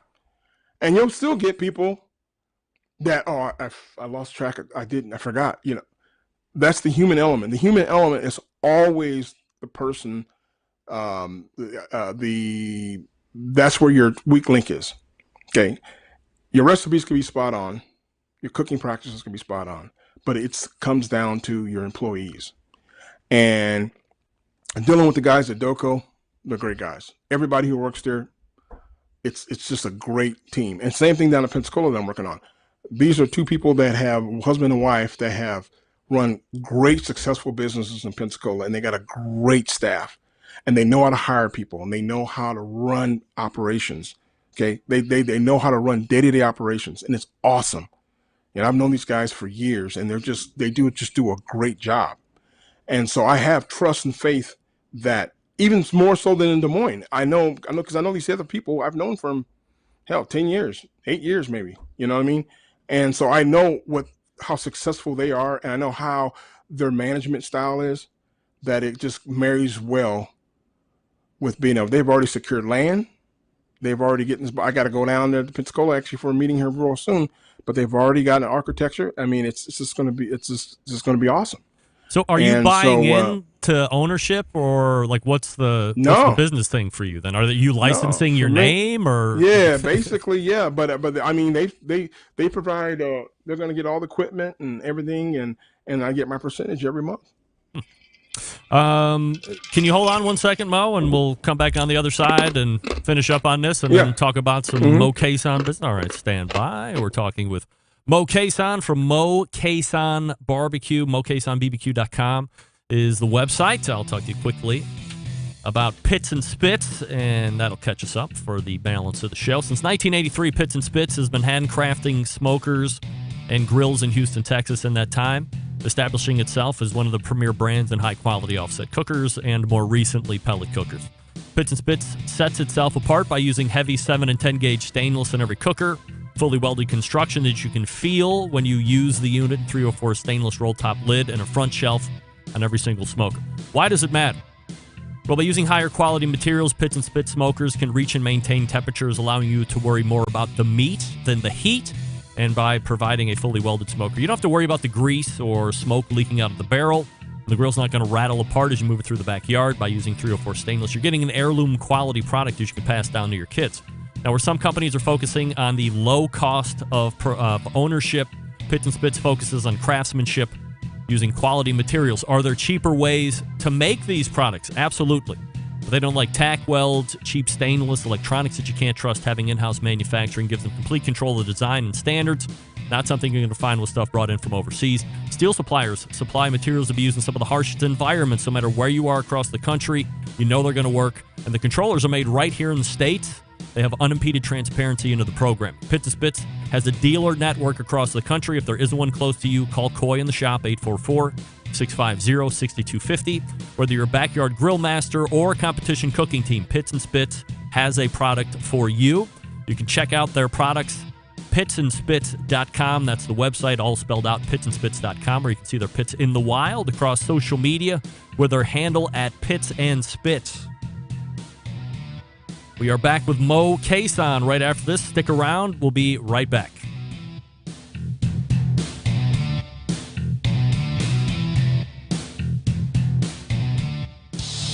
Celebrating over 10 years of prolific and unparalleled live fire barbecue and grilling talk. And yes, it's still being done from Cleveland, Ohio. You're listening to the Barbecue Central Show. Welcome back. This portion of the show being brought to you by Smithfield.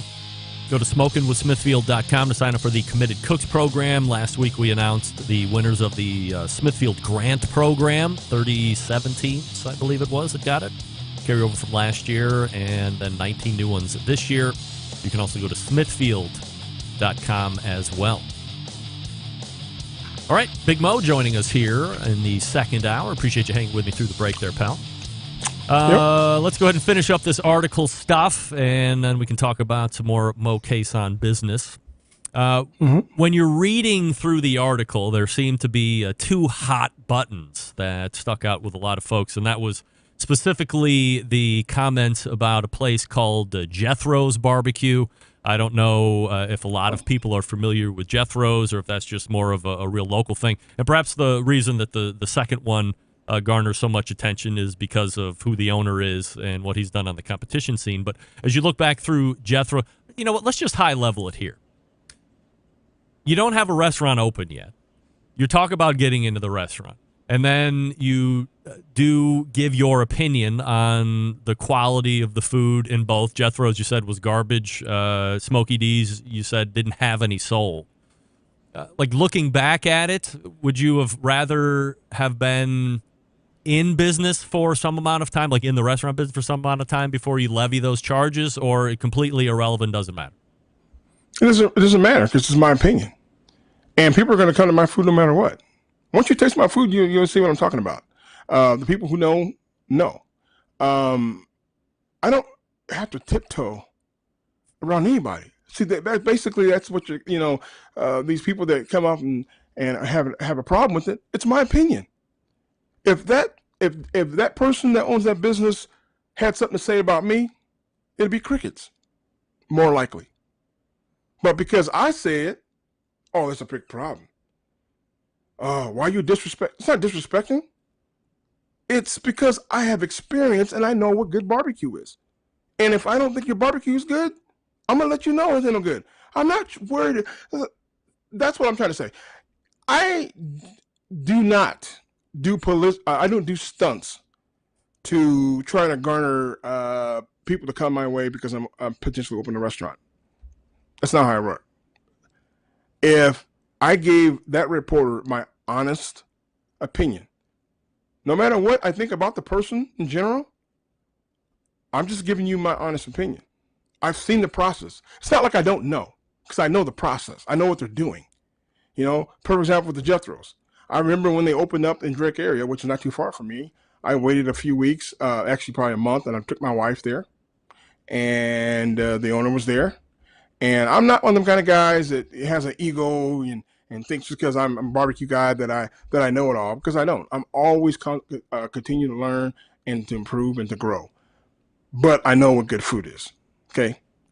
And I ordered a platter. I'll never forget it. First and last time I ever been in Jethro's. I ordered a platter. It had smoked turkey, pulled pork, brisket, some baked beans, and like some mac and cheese.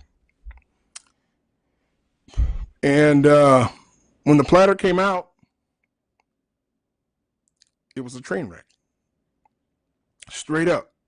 This platter cost $20-something. And it was a train wreck. And I'm going to break it down to you of what I experienced. The owner came over, kind of arrogant, because it's a new store. He thinks he's putting it down. And he goes, well, what did you think about the food? I said, you want my honest opinion? He goes, yeah. So, okay. The first thing, let's talk about the pulled pork. The first thing you did wrong with this is that you pulled it and you shredded it too early. Okay? Because the ends are all gnarly and hard. Well, what happens when you crack a big protein like that open? Air hits it. It's going to start going south. Okay? That's why when I vend or when I serve, nothing gets cracked and processed until I need those sandwiches. Now, I know a buddy of mine that helps me in Vins in Danville. I brought him on. He's from Kansas City, good friend of mine. He did a different process. I said, this is Mokesan barbecue. We don't shred ahead of time. We don't do that. He said, well, that's a lot more work. So no, it's not. You may need an extra guy, but as the orders come in, you have a full pan there, and you start breaking those shredded parts up as you get, because pork has a beautiful smell and look and texture, and that dissipates as soon as you crack that shell on that pork butt. Okay? I'm giving you the best that I can give you. I'm not going to shred way in advance and put it in this pan and set it up in an auto sham warmer, all shredded, and let the moisture just evaporate off of that piece of meat. So the ends of that pulled pork was all gnarly and hard. It was like almost like jerky. That's how bad it was. The next thing was the brisket. The brisket was anemic. Had no smoke ring, had no really good flavors that complemented the brisket. It just looked like pot roast with no smoke ring. And I'm not saying smoke ring is supposed to mean anything, but it is a process of burning wood down. Okay, that is a telltale key that you cooked over wood. And it was just bland. It was just bland. I mean, he could have just had salt and pepper on it and would have been better. It was just like almost non-existent. And then this was the kicker. When I go to Texas, I love Texas. So when I go to Texas and get barbecue, when I order turkey, that's one of the things I order all the time is turkey. I like turkey, smoked turkey. When you get turkey, it should be a turkey breast.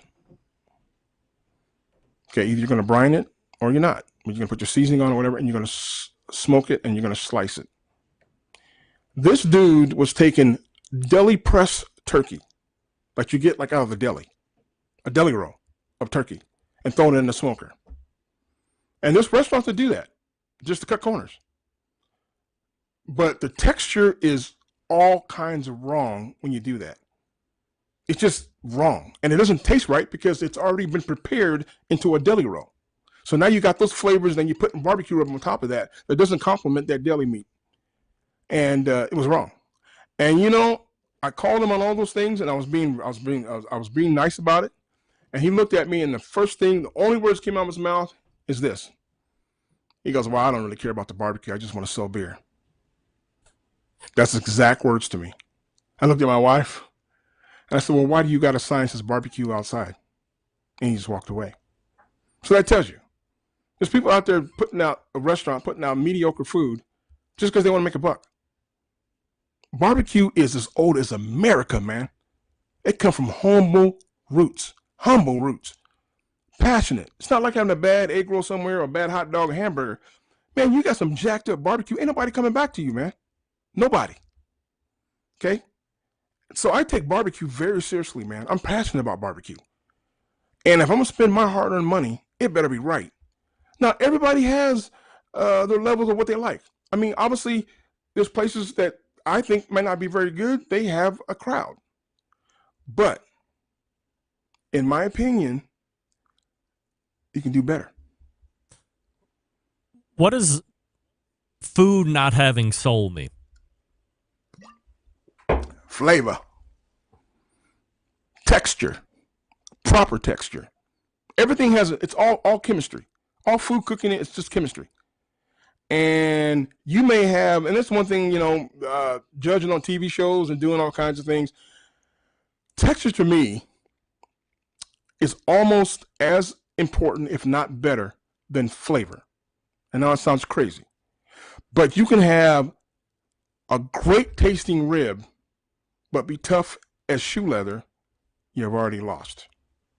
You can have as simple as just a little sprinkle of salt and black pepper on that pork rib. That's it. But because you cooked it to perfection, that's going to be a great eat because you're already going to get those natural pork flavors coming off that pork rib. So texture to me means a lot. So does flavor, but everybody's flavor is different. That's why you can have one flavor in one part of the country and you can have another flavor in another part of the country. But one thing is singular when you're cooking that piece of meat, it's texture. Brisket's got to be a certain way, okay? If you're going to a place and they're cutting their brisket paper thin, there's a reason why they're doing that, okay? There's a reason why they cut it thick, If they cut it thick, it's because they have overcooked their brisket and they're trying to hold it together. If they undercook their brisket, they're going to cut it paper thin because they're trying to not have you see the texture of it being tough. So, to me, texture is so important. So when I cook, that's what I said. Even in a restaurant, teach your people not to rack it. Just because you have 12 hours on a brisket don't mean all the briskets on there are going to be right. That's what a pit master comes in, a proper pit master, and he checks or she checks. You take your probe and you check. I've been in Danville, Kentucky for the last 10 years. It'd be 30,000 people and 7 food vendors. Peg Leg Porkers there, Mike Mills, 17th Street, Peg Leg Porkers. There's all type of people that are there, and they're vending, and they're all banging it out. But when I cook, everything is coming off. It's got to be spot on. And once you teach your people to do that, you can sit back and smoke a cigar and relax, knowing that you got good staff that are executing. These are the same people that work for me year after year after year after year. So they know exactly what I want. I don't put my name to nothing that ain't right. I mean, I did a thing down in St. Louis, big festival down there, and I sold out all the ribs for the organizer. Sold out all their ribs. Had my big old hickory going and had 2 loads and sold out all the ribs. And because the organizer was worried about trying to make money, he had one of the other teams come down and bring me a cooler full of ribs. I opened the cooler up and I said, I can't do that. Just because you want to make money, I can't do that. I can't put my name to this. This is not mine. I don't want you. And I said, I told you, I said, nothing personal to you. I said, but I'm not putting my name to nothing that's not me. Just because the dollar aspect of it. That's the problem, man. Is you gotta, and that's what I'm about having soul. You gotta believe in what you're doing. You gotta believe in your food, man. You know, my sides rival my proteins. That's the problem with all these restaurants out there. Okay, they may have good meat, but then their sides suck, or they may have good sides and their proteins suck. A great restaurant bangs it all around. My homeboy John Lewis out there in South Carolina, killing it. You know, there's all kinds of people out there. I mean, everything you eat is like, damn, this is good, man. Damn, these are. I mean, even if it's a different type of potato salad, but because it's executed correctly, it's still damn good. I'm a mustard-based potato salad guy. I'm not a German potato salad guy. But if I have some damn good German potato salad, it's good. You know what I'm saying? I'm not so dead set, well, it's got to be this way. You know, I love vinegar. I love North Carolina-style barbecue. That doesn't work with a lot of part of the country, but I love it. I love Texas barbecue. I love when you got barbecue, you ain't got no sauce on it, and it's banging. Okay? My boy Ronnie killing it. Because he knows how to cook. He knows how to cook, and everything comes out. Look at Rob McGee down at Q39. Killing it. Because he knows how to cook. And everybody underneath him executes his game plan. Because he cares. Because that's your name, dude. Your food that you walk out of there, that is your calling card. That is your resume. Okay, it doesn't matter how many trophies you got. If you come out there and got some raggedy brisket, what are they going to remember? They don't care about you got a 4-foot trophy. They're going to look, man, this brisket sandwich is whacked. And that's all they're going to remember, and you'll never see them again. So try to do the best you can and putting out the best that you can every day. And that's what I'm all about, man. So don't give me this stuff about, well... Was that the issue that you had with Iowa Smoky D's then? Well, I know I don't know if it's process changed, and I'm not sitting there trying to throw people on the bus, but I just put bars. Okay, I know his process. I know when he started out, and I mean, and the reason I said it is because I'm a nice guy, and I've seen God has blessed me with two sets, a pair of eyes and a pair of ears, and I've seen, and I've heard a lot of different things over the years, which is shallow and petty and childlike, and I forgive, Greg, but I don't forget. And when I don't forget, that changes my relationship with you. And to sit there and puff yourself up because you're a world champion, like I said again, that means absolutely 0 to 99%, if not more than that, to the masses. That's only important to you. I've got a garage full of trophies too, but they're in the garage. I have memories of all those trophies that I won. Not all of them that I can remember, but the ones that were significant that I won, like my first grand championship. All of those things are important because I'm passionate about barbecue and I love barbecue. I love the competition barbecue of it. But I'm humble. I do not let trophies and status affect my behavior to other human beings. Okay? That's the problem with people. There's a small percentage of people out there who think because they won X, Y, and Z that they're supposed to be gifted opportunities. That's when they come and hate on you. You know, like when I did that Little Caesars commercial. Well, you got these two yahoos standing in front of Little Caesars and making a joke out of it. Okay? Why? I'm taking care of my 4 kids, man. I'm taking care of my dogs, my cats, my wife. I'm taking care of everybody, my household. Okay? I got an opportunity to come in. I'm going to make it happen. Why are you trying to clown? Because you're hating on somebody. I don't hate on nobody, man. I don't. But I'll tell you like it is. That's the problem. Okay? You got a small percentage of people out there that are that way, and it's very minute. And those people end up excluding themselves anyway because of their behavior. Okay? I've seen a lot of things, Greg, in competitions. I've heard a lot of things, literally with my own ears. I've seen a lot of things. Okay? And I'll never, ever go down that path. I'll never be that person that belittles somebody or makes fun of somebody, okay, on a barbecue competition. Really? Let me tell you something, man. The world of barbecue from the beginning, the beautiful barbecue that we enjoy today, the culture was started from humble beginnings. People like to throw around, you know, the GOAT of basketball and the GOAT of football. You know what? I'm going to tell you something, man. To me, the GOAT of barbecue is this. This is the GOAT. These are the folks who took those rough cuts of meat to feed their family and friends. And look at what we have today. It's because of them. Period. Okay? So be humble. Do not think you're bigger than the world. Barbecue on a ruler, 12 inches, is this big. Competition barbecue is an eighth of an inch in reality. Stay humble, man. That's all you got to do. And everything will work out. Mo, from a 2021 perspective, obviously 2020 was weird in many different ways. Travel restricted, competitions restricted, blah, blah, blah. But as you look at 2021, what are you looking at outside of the restaurant stuff from a business perspective? And do you plan on getting out and traveling at any point, whether it be towards the end of the summer or even before that? Yeah, I had all kinds of stuff on deck for 2020. I've been blessed to be able to I was actually in Dega Garcia in Singapore during the Super Bowl of last year. The Armed Forces Entertainment reached out to me. I'm prior Navy. It was just a great opportunity. They reached out, and the first time they did something like having a pitmaster come out to military bases and do clinics, classes, cook barbecue for them.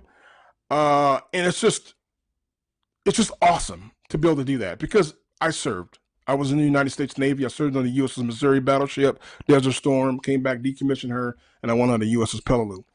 And to be able to go out and go back to these bases. Now, like, for example, end of January, I left to go to Singapore, went to Guam, a military base over there, cooked barbecue, did a barbecue class, was awesome. Brought my oldest daughter with me so she could experience all of that and help. And then from there, we flew to Singapore. There's a Navy refilling station there, meet and greet with some NFL players and cheerleaders. And then from there, I went over to Dega Garcia, which is amazing. That is an all-military island owned by the British, contracted through the U.S. military Navy. And there's no civilians on the island. It's either contractors or military people. And to be able to go over and cook food for them. Our good friends at Grill Grates, send over a bunch of custom grates because all they had was open grills. It was like Gilligan's Island, dude. Turquoise water, people, volleyball nets set up. The captain came into the base. He was just like, Mo, I'm going to tell you, man, we get country singers. We get acts come over here to entertain the troops. We have never seen nothing like you. We had a line as long out to the road. If you know Dega Garcia, it's like a horseshoe. It's just the top of a collapsed volcano. It's a very small island, and it was awesome. And they had such a great time and a great experience that the captain wanted me to come back in July for July 4th, which is amazing because you don't get asked to come back to something like that because it's all military. So I did that. I wasn't able to come back because of COVID started cracking off. And I was supposed to go to Japan last year. I was supposed to go to South Korea last year. I was supposed to go to Alaska last year, all for the military. But what's great about the Department of Defense, nothing gets canceled. It just gets postponed. So we'll see how it goes this year. But they got me on deck after Memphis and May going to Japan. But I don't know. It all depends on how it is. But I got, if that happens, I'll be going to Japan. I'll be going to Hawaii. I'll be going to Alaska for the first time, which is awesome. And a few other places. And then I've been working with the Navy SEALs. Got some really good friends that I've developed. Adam LaRoche is a retired Major League Baseball player. And he reached out a year and a half ago and wanted me to come down and cook because he does a lot of stuff for veterans. Great guy. And so I came down and cooked for some Navy SEALs, some Special Forces guys, some Army guys. And I've done it like maybe 4 or 5 times now. And then this spawned when I went down to Okeechobee. This is strictly Navy SEALs, SEAL Legacy Foundation.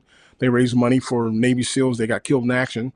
And so it's just a fundraising benefit for them. And I just got a great relationship with those guys. And me and being prior Navy, once you're Navy, I mean, military, it's like family, man. And so it's like, it's just awesome. And then I'll be going to June. My buddy Ronnie Killen, I'm going to use his restaurant. There's a big charity golf cup called the Trident Cup that the Navy SEALs does. I think Tiger Woods comes out and does and golfs. And we're going down there and do a charity event, raise money for the Legacy Foundation, SEAL Legacy Foundation.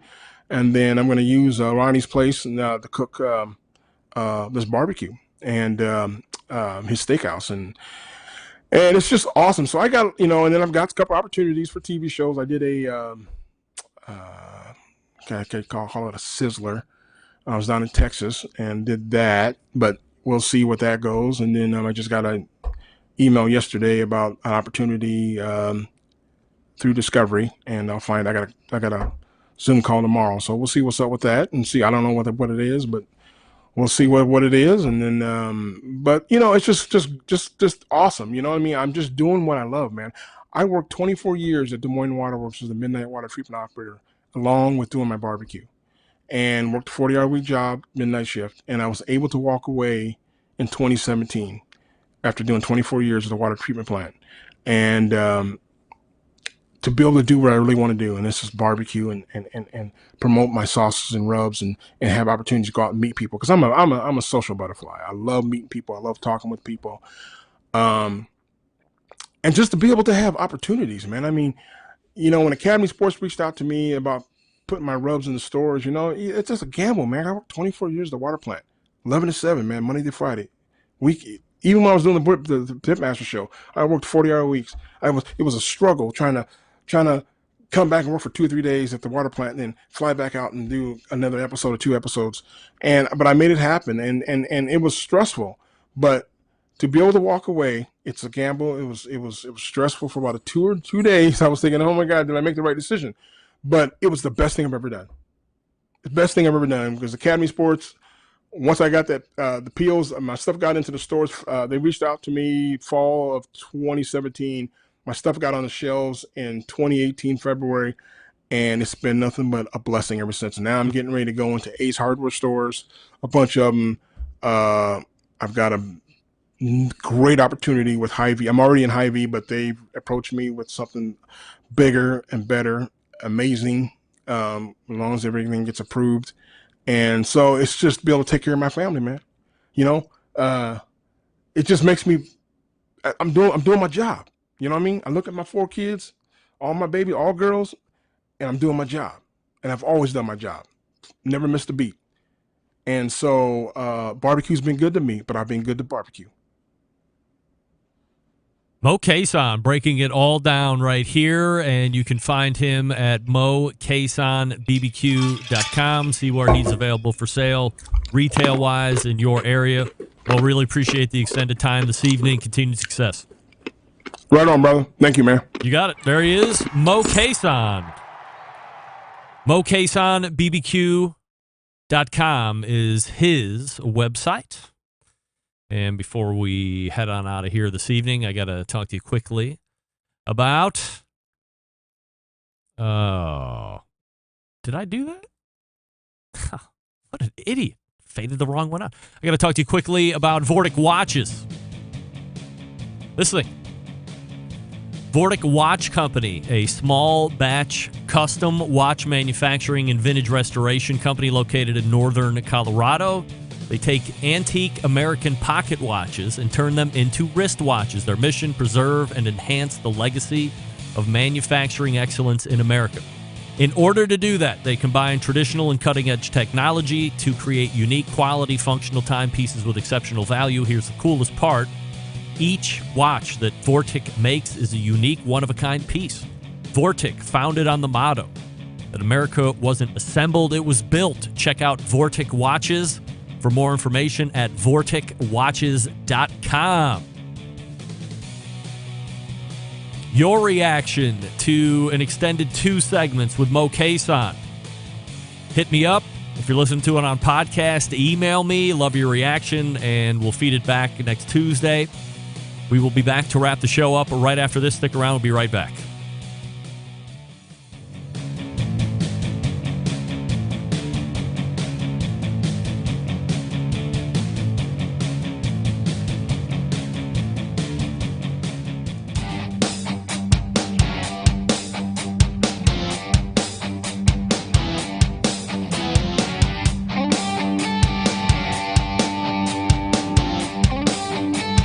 Welcome back.